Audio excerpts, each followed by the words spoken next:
Hello, and I'm the Christian Hillbilly. Some YouTubers, along with many others, have been sending me questions via email.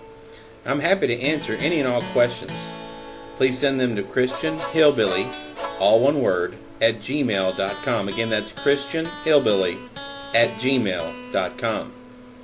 The first question is, if Adam and Eve were the first created people on earth, then how come there were no humans around at the time of the dinosaurs? Well, that's a good first question, a good place to start, but easily answered, especially if one takes a literal reading of the book of Genesis. Let's start there. To answer that question, first you got to take in perspective that you have to take Genesis literally. The literal interpretation of Genesis means that you come to the conclusion that God created everything in 6 literal 24-hour periods.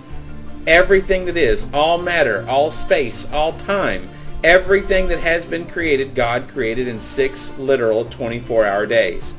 He did this, by the way, to set a pattern for mankind, which has become our 7-day week, as described in Exodus 20:11. God worked for 6 days and rested for 1, not because he had to, but because that is a model for us.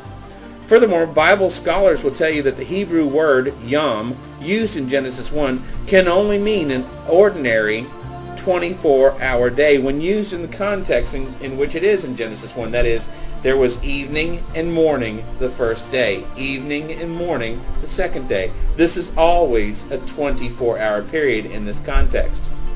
So now that we understand the context of Genesis, that it needs to be taken literally, that God created everything in 6 24-hour periods and rested on the 7th, then we need to understand that God created man, dinosaurs, and all other land animals on day 6 of that creation week.